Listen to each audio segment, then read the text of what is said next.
The story begins in a way that is more nightmare than fairy tale. Mary Tudor does not slip quietly into history books. She claws her way into them, dripping with the anxieties of an entire kingdom. Imagine a modern headline flashing across your phone. New leader declared, half the country cheers, half the country braces for blood. That was Mary's reality in 1553. She isn't the comforting princess of bedtime stories, but a living, breathing reminder of what happens when power, paranoia, and prophecy tangle together. Think you could stomach medieval justice? Spoiler, most modern people would faint before the real show even starts. So, before we start, take a moment to like the video and subscribe, but only if you truly enjoy what I do here. And go ahead, post your location and the local time down below. It's strange, but somehow knowing where and when you are adds to the eerie sense that this story doesn't just belong to the past, it's brushing against your present. As the room softens around you, lean back and allow this story to unfold, an experience unlike anything you've listened to until now. There's a reason the name Bloody Mary still makes children shiver in dark bathrooms, whispering into mirrors. But the truth is darker than the playground legend, and it begins long before the fires are lit. Mary Tudor is born in 1516 to Henry VIII and Catherine of Aragon, a moment wrapped in disappointment, not because she wasn't intelligent or promising, she was both, but because she wasn't a son. In a world where a female ruler was as unthinkable as a horse running parliament, her very existence is marked with the heavy sighs of courtiers. From the beginning, she's a child navigating expectations built for someone else. Her early years seem gilded. She is trained in languages, music, diplomacy. But anyone who thinks royal childhoods are cushy should pause. Hers is ripped apart when Henry VIII discards Catherine in pursuit of Anne Boleyn. Mary, once cherished as a princess, suddenly becomes a bastard in her father's eyes. The royal Tudors disappear, the jewels vanish, and her position shrinks to something fragile and humiliating. Imagine your father unfriending you publicly, permanently, and with the whole kingdom watching. That was her adolescence. This humiliation leaves scars sharper than daggers. Scholars still argue whether Mary's later cruelty was a political necessity or the festering revenge of a woman wronged from childhood. The teenage Mary is forced to serve as lady-in-waiting to her infant half-sister Elizabeth. Think about that for a second. You're 17, educated in statecraft, music, Latin, Spanish, even theology, and you're demoted to babysitting your father's shiny new heir. Even the most zen among us would develop a simmering rage. Religion becomes her refuge. While Henry trashes monasteries and declares himself head of the English Church, Mary clings to the old Catholic rituals. To her, incense and Latin chants are not dusty relics, but lifelines. When the world says she's illegitimate, Catholic tradition whispers that she's still God's chosen. That faith will later fuel her fiercest decisions. By her 20s, Mary is less a princess than a ghost haunting the Tudor court. She's watched brothers and sisters born and die, watched Anne Boleyn rise and then literally lose her head, and lived through the wild mood swings of a father who creates his own church just to satisfy his lust. A normal person might have snapped. Mary instead calcifies. She becomes serious, pale, a woman whose smile is as rare as rain in the desert. When Henry finally dies and her sickly half-brother Edward VI takes the throne, Mary seems more relic than contender. Edward, raised Protestant, views her Catholicism as dangerous. He pushes her aside. Mary endures, still attending Mass in secret, her piety slowly turning into obsession. Then comes Edward's death in 1553. And here, history pivots. A plot attempts to replace her with Lady Jane Grey, the Protestant teenager who rules for all of 9 days. London, usually fickle in loyalty, suddenly surges with support for Mary. She rides into the city like a figure risen from the grave, welcomed by cheering crowds. She is 37, unmarried, scarred by decades of humiliation, and finally queen. This coronation is not a gentle rise, but a blood-soaked claim. Remember, her legitimacy had been spat on for decades. For Mary, the throne is not just power, it's justice long delayed, and that's a dangerous mix. The first days of her reign are heady. Crowds roar, bells ring, feasts spill wine into the gutters, yet beneath the jubilation, dread slithers. Everyone knows Mary is Catholic in a kingdom re-engineered for Protestantism. Everyone wonders, will she compromise, or will she purge? Mainstream fact, Mary is the first queen regnant of England, not ruling through a husband or child, but on her own. It's groundbreaking, though contemporaries grumble it's unnatural. Quirky tidbit: astrologers at the time were publishing wild predictions, some claiming the skies announced doom with Mary's ascension. Imagine the Tudor equivalent of conspiracy theorists on Twitter. The suspense thickens. She sits in her throne, staring down Parliament, her counselors, even her half-sister Elizabeth. For once, she holds the cards. But a throne gained through rebellion, paranoia, and religious divide is never stable. And just as the coronation torches sputter out, the whispers of fire begin. The throne is warm beneath her, but Mary Tudor is already restless. Power without permanence is just theater, and she knows it. A queen alone, unmarried, aging, and with no heir, is an unstable symbol in a kingdom obsessed with dynasties. To her, the solution is obvious: marriage. To her counselors, it's a political gamble with fire. She chooses Philip of Spain, a man who brings not tenderness but leverage. He is tall, serious, stiff, hardly the swoon-worthy savior of courtly romance. Yet to Mary, Philip represents stability, Catholic solidarity, dynastic strength, and the chance to anchor England back into Rome's orbit. A love story? Not remotely. More like a marriage between two chess pieces designed to corner Protestantism. The court erupts with suspicion. The idea of a Spanish king consort makes English nobles twitch. They fear the nation becoming a pawn of Spain, its gold drained into foreign coffers. Londoners mutter about invasion disguised as matrimony. In alehouses, the jokes get sharper. If the queen takes a husband, will he take the crown as well? The mood is sour, and Mary feels it. Her wedding in 1554 is dazzling in spectacle, but the people watch with narrowed eyes. The streets are filled with banners, music, and choreographed pageantry. Yet beneath it all simmers resentment. The Spanish entourage struts through London like conquerors on holiday, confirming the people's worst suspicions. Mary beams in her bridal robes, but whispers coil around her. She marries a foreigner, and soon will all kneel to Rome. The marriage transforms her reign. With Philip at her side, Mary leans harder into Catholic restoration. Churches scrubbed of saints during her father's reign suddenly glow again with gilded icons. Latin chants return to echo off stone walls. England, however, is not one uniform parish. It's a patchwork quilt stitched with resentment, fear, and stubborn reformist pride. For every Londoner thrilled to smell incense again, two more choke on it. Mary and Philip's union sets off a cascade of paranoia. To her, Protestantism isn't just theological error, it's treason, a rebellion against God's rightful order. To Philip,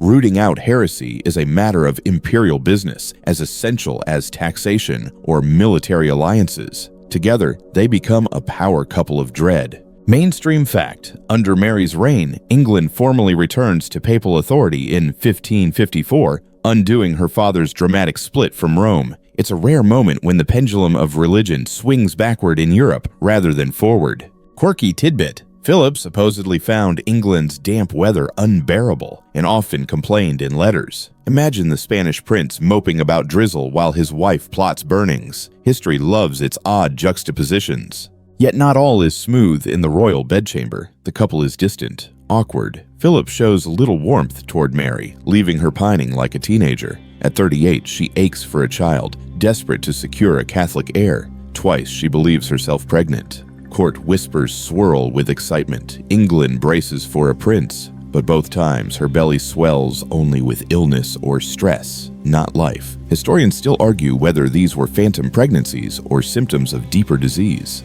For Mary, each false hope sharpens the sting. No heir means Elizabeth, her Protestant half-sister, lurks as successor.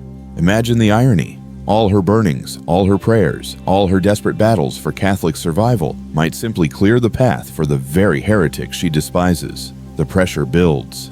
Philip, meanwhile, grows colder. He departs for Spain for long stretches, leaving Mary alone in a court increasingly hostile to her policies. She writes him aching letters, pleading for his return, while he treats her kingdom like a minor outpost. To courtiers, their queen begins to look less like a ruler and more like a woman abandoned. Her loneliness festers into steel. If she cannot bear a Catholic heir, she will instead forge a Catholic legacy with fire. Heresy trials begin creeping into public life. The accused are marched to the stake, their screams rising over marketplaces. Londoners who once muttered about drizzle now gag on smoke.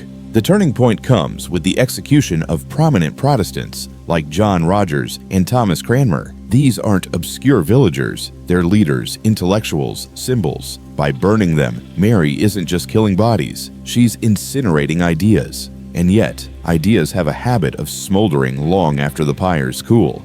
Public opinion fractures. Some cheer the flames as divine justice. Others recoil at the smell of roasted flesh clinging to their clothes. Crowds still gather at executions, partly out of piety, partly out of morbid entertainment. You could call it Tudor reality television, gruesome, public, and impossible to look away from. Historians still argue whether Mary's cruelty was deliberate calculation or the tragic fervor of a woman clinging to faith and husband alike. Was she a cold strategist or just a lonely queen projecting her despair onto the bodies of dissenters? The question lingers like smoke, staining every page of her story. By 1555, the fires are burning with unsettling regularity. Protestant martyrs, their names etched in the Book of Acts and Fox's Book of Martyrs later, are paraded through the streets, chained and defiant. They pray aloud as the flames lick their robes. Some shout scripture, others scream. Children in the crowd clutch their mother's skirts, eyes wide. And Mary, she watches from her palace, convinced she is purifying a kingdom with holy fire, but what she is really stoking is a memory so visceral that centuries later, her very name still curdles blood. As the phantom pregnancies fade, as Philip's absence grows, Mary has only one way to keep control. The fires must grow hotter, the spectacle larger, the punishments more terrifying. And soon, the pyres will turn from singular events to mass executions, filling England's air with the choking stench of faith-turned-fanaticism. The crackle of fire is now the background music of Mary Tudor's reign. Where once Londoners heard the hum of markets and the bells of St. Paul's, they now hear the ominous roar of flames swallowing flesh. Public executions become theater. Only the actors never make it past the opening act. Picture Smithfield, a muddy open space in London that had once been lively with fairs and livestock. By the mid-1550s, it becomes the stage for Mary's campaign. Wooden stakes jut from the ground like unnatural trees. Bundles of firewood stack high, waiting for kindling. And in the center, men and women, neighbors, preachers, craftsmen, stand chained, waiting for their fate. Children clutch their mothers' skirts. Merchants pause their trade. Even apprentices sneak away from workshops. Everyone comes to watch. It's grotesque, but it's also irresistible. Tudor England didn't have Netflix, it had burnings. The first flames spark in 1555 when John Rogers, a translator of the Bible, is led to Smithfield. He walks calmly, even bravely, while his wife and 10 children watch him die. 10 children. Imagine that scene, some crying, some stunned silent, as their father is consumed by fire. Mary thinks she's saving their souls by erasing his heresy. The people? Many walk away horrified, muttering about cruelty that feels more hellish than holy. Mainstream fact: between 1555 and 1558, nearly 300 Protestants are burned alive under Mary's orders. That number alone explains how her nickname survives centuries. But numbers flatten the reality. These aren't statistics. They're bakers, weavers, scholars, widows. Some are executed in pairs, holding hands as flames crawl up their legs. Others are forced to watch their friends burn before their turn. One quirky tidbit: at Oxford, 3 bishops, Cranmer, Latimer, and Ridley, are executed in a particularly grim show. As the flames rise, Latimer famously shouts to Ridley, "Be of good cheer, Master Ridley, for today we shall light a candle in England that will never be put out." Imagine that defiance echoing through the crowd, words carried by smoke, seeding the legend of Protestant martyrdom. Londoners start complaining not just about morality, but about logistics. Burnings fill the city with stench. Smoke seeps into homes, blackens laundry, clings to hair. The fires consume so much timber that supply shortages occur. Yes, heresy trials literally affect the firewood economy. Historians still argue whether Mary underestimated this backlash or simply didn't care. As more executions unfold, something shifts in the crowd. At first, some cheer, expecting quick conversions. But as martyrs die steadfastly, refusing to recant, sympathy grows. People whisper, if these men and women can endure such agony for their faith, maybe Protestantism has truth worth dying for. Mary's theater of terror backfires. Instead of erasing heresy, she immortalizes it. Still, she pushes forward. Whole communities watch as their neighbors are dragged to flames. Imagine the psychological toll. Every prayer becomes risky, every friend potentially an informer. Fear seeps into daily life like damp through stone walls. Even tavern gossip feels dangerous. What if someone overhears, accuses, and suddenly you're next in line for the pyre? Her marriage to Philip continues to unravel against this backdrop of fire. He spends more time abroad, treating England like an inconvenient side project. Mary, isolated and humiliated, doubles down on her mission. If she cannot win Philip's love or bear his child, she can at least please God by purging England of error. It is obsession disguised as devotion. And yet, the queen herself is not immune to rumor. Whispers spread that her womb is cursed, that her inability to bear a child is divine punishment for the blood-soaking English soil. Some even suggest that the phantom pregnancies prove she carries not life, but death inside her. For a woman who worships Catholic ritual, such superstitions bite deep. Historians still argue whether Mary genuinely believed the burnings would strengthen her rule, or whether she became trapped by her own escalating campaign, unable to stop without appearing weak. Either way, by 1556, the fires define her. The executions spread beyond London. Villages and towns across England see pyres rise in their squares. Even in small communities, the spectacle is the same. Neighbors dragged in chains, sermons shouted at them as flames ignite. Some victims go silently, others sing hymns until their voices crackle away. The sounds linger in the minds of children who will later tell Fox's Book of Martyrs, ensuring the legend of Bloody Mary will never die. Quirky detail. In some places, the condemned were given barrels of gunpowder tied around their necks as a supposed mercy to end their suffering quickly when the flames reached it. But wood doesn't always burn evenly, and mercy often became a delayed explosion in a scene already unbearable. As the smoke chokes England, resistance simmers. Secret Protestant gatherings take place in forests and cellars. Pamphlets circulate, smuggled across borders. Each pyre becomes not a deterrent, but propaganda fuel. Mary wants conformity. She breeds defiance. By late 1556, her kingdom feels less like a realm at peace and more like a tinderbox, one spark away from rebellion. Her enemies multiply not just abroad, but in whispers at her own court. Even nobles who once supported her marriage now look sideways, wondering whether the fires consume loyalty as easily as heresy. And still the queen persists, convinced she is God's chosen instrument. But with every burning, she edges closer to a truth she cannot see. Terror does not forge unity, it cracks kingdoms. The smell of charred flesh lingers over London, over towns and villages sinking into memory. And soon, the fear she creates will birth rebellion, forcing her to tighten her grip with iron while the ground beneath her throne trembles. The fires roar, but fear alone is never enough to keep a kingdom quiet.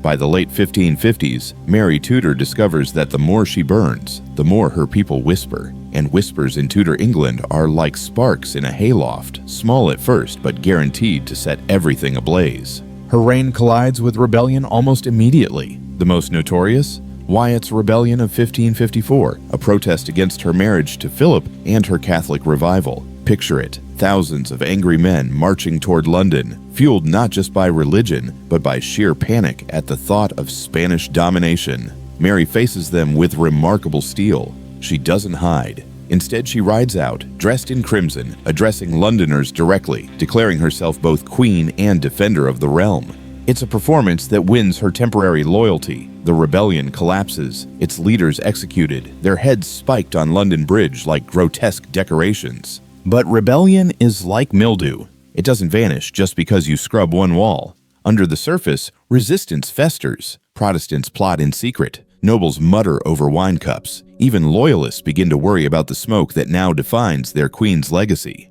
Mainstream fact: when Wyatt's rebellion fails, Elizabeth, Mary's Protestant half-sister, is arrested and thrown into the Tower of London. For weeks, Elizabeth's fate teeters on the edge. Many expect Mary to execute her, erasing the Protestant heir forever. But Elizabeth survives, a fact that later shapes all of English history. Historians still argue whether Mary spared her out of mercy, lack of evidence, or sheer political miscalculation. Mary's paranoia deepens. She knows Elizabeth is the darling of the Protestant cause, and every phantom pregnancy makes it clearer. Without a Catholic heir, Elizabeth waits in the wings like a shadow destined to inherit. It gnaws at Mary. Her reign feels less like triumph and more like a countdown clock ticking toward Protestant succession. Meanwhile, Philip's presence grows ghostly. He drifts in and out of England, spending more time in Spain, his affections lukewarm at best. Mary, desperate, clings harder. She showers him with loyalty, pleads for his return, and even drags England into Spain's foreign wars to keep his attention.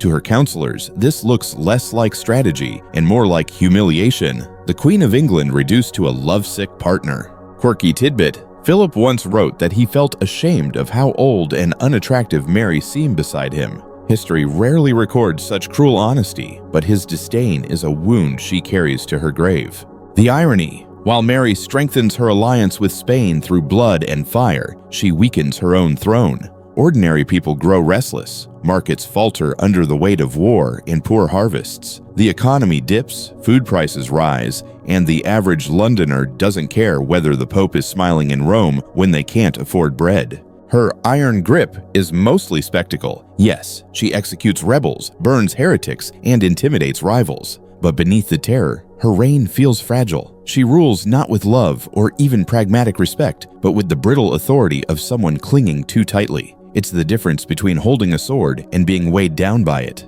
Historians still argue whether Mary could have taken a softer path, whether a gentler religious settlement might have stabilized England. Some claim she had no choice. Others insist she doomed herself by refusing compromise. The truth, as usual, is muddled. What is clear is that her strategy of fire and fear never brings unity, only exhaustion. By 1557, her kingdom looks weary. Executions continue, but the crowds no longer react with shock. They react with dread, even boredom. Fear, it turns out, has a shelf life. What once froze people into obedience now hardens them into resistance. Instead of cowing her subjects, the pyres make martyrs, fueling the very Protestant identity Mary hopes to erase. And through it all, Elizabeth waits. Under house arrest, guarded but alive, she quietly studies, networks, and prepares. While Mary scorches her enemies in fire, Elizabeth survives like an ember in ash, ready to blaze once the wind changes. By 1558, Mary's health begins to fail. She suffers bouts of fever, weakness, and what many believe to be uterine cancer. She is only in her early 40s, but the years of stress, humiliation, and obsession weigh on her like decades. Her phantom pregnancies have become the bitter joke of Europe, and Philip, predictably, is absent once more. The irony is brutal. Mary, who spent her reign choking England with smoke, now gasps herself. Her grip on the throne is loosening, her policies crumbling, her reputation blackened. Yet even as her body weakens, she refuses to bend. She still orders burnings, still clings to Catholic revival, still hopes for a miracle that will prove her suffering worthwhile. But miracles do not come. And the cliffhanger that history writes for her is cruelly simple. When Mary dies, who will England remember? The queen who tried to save souls, or the tyrant who set her kingdom on fire? By the final year of her reign, Mary Tudor resembles less a triumphant queen and more a figure trapped in a nightmare of her own making. Her body weakens, her stomach swells not with a child but with disease. Physicians whisper about dropsy or uterine cancer, but no one dares speak openly. For a woman who staked her legitimacy on motherhood, her barren womb becomes the most damning symbol of all. Londoners sense the end is near. The fires that once shocked them now feel like background noise, occasional blazes in Smithfield, flickering reminders of a queen's obsession. Nearly 300 souls have burned by now, yet instead of erasing heresy, Mary has immortalized it. Every pyre writes Protestant martyrs into legend. Fox's Book of Martyrs will later canonize them in print, ensuring that the smell of Mary's reign lingers in every English memory. Mainstream fact: when Mary dies in 1558, her half-sister Elizabeth ascends the throne, ushering in the Elizabethan Golden Age. Mary's reign, by contrast, is remembered as a time of ashes and sorrow. But before the end, Mary herself feels abandoned. Philip stays away, uninterested in returning to a wife grown older, sicker, and politically inconvenient. Her counselors already look past her, whispering Elizabeth's name like a prayer. Even the people who once cheered Mary's coronation now wait impatiently for her death, convinced that only then will peace return. Quirky tidbit: Mary's cherished jewels, once symbols of her power, are quietly set aside for Elizabeth before Mary even breathes her last. It's as if the court, with brutal efficiency, begins erasing her while she's still alive. Historians still argue whether Mary deserves her infamy. Was she uniquely cruel, or simply a ruler playing by the brutal rules of her century? After all, her father executed wives and rebels by the dozens, yet he's remembered with grudging admiration. Elizabeth would later execute Catholics too, though she escapes the nickname Bloody. Perhaps Mary's true sin was being both a woman and unsuccessful, leaving her cruelty etched in sharper ink. Her final days are pitiful. Fever grips her, her once commanding presence reduced to weakness. She believes to the last that she might still bear a child, a final phantom pregnancy that haunts her deathbed. Instead, she leaves no heir, no legacy of love, only the scorched ruins of her policies. On November 17, 1558, Mary dies at St. James's Palace. Bells toll across London, and yet the mood is hardly mourning. For many, her death feels like release. Elizabeth rides to London to take the crown, and the people erupt with joy. Mary's body is entombed in Westminster Abbey, ironically sharing the vault with Elizabeth in later years, a cruel twist that forces England's two rival queens to lie together for eternity. Her legacy is written not by her defenders, but by her enemies. Protestants shape her image into a bogeyman, the monstrous queen who lit her own people like torches. The nickname Bloody Mary sticks, echoing down centuries, long after her ashes are cold. And so the question lingers, was she a tyrant consumed by cruelty, or a desperate woman trying, and failing, to turn back the tide of history? The debate smolders on, proof that even in death, her fires never truly go out.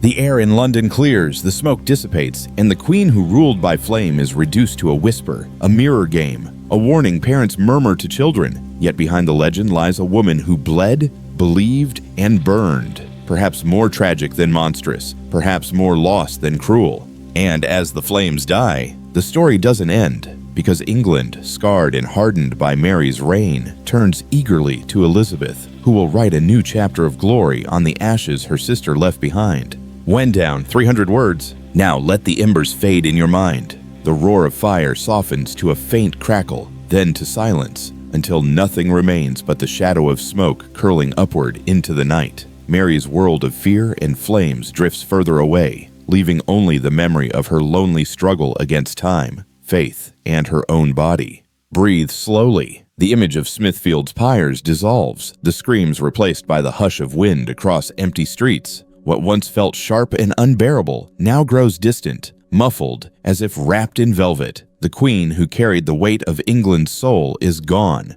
her crown handed to another, her story folded back into the great tapestry of history. Rest in the thought that even the darkest chapters eventually close. Empires burn, kings and queens fade, and yet the world carries on, gentler in its continuance than it ever seemed in its crisis. The terror that once defined Mary's reign is now only a faint mark on time, softened by centuries of retelling. Allow your body to sink deeper into calm, as if every heavy detail has turned lighter, dissolving like ash scattered by a soft evening breeze. The story's edges blur, no longer harsh but smooth, inviting rest. The world outside waits, but for now, it can wait without you. As the last echoes of her tale drift into silence, let your mind rest in the comfort that history, however brutal, is past.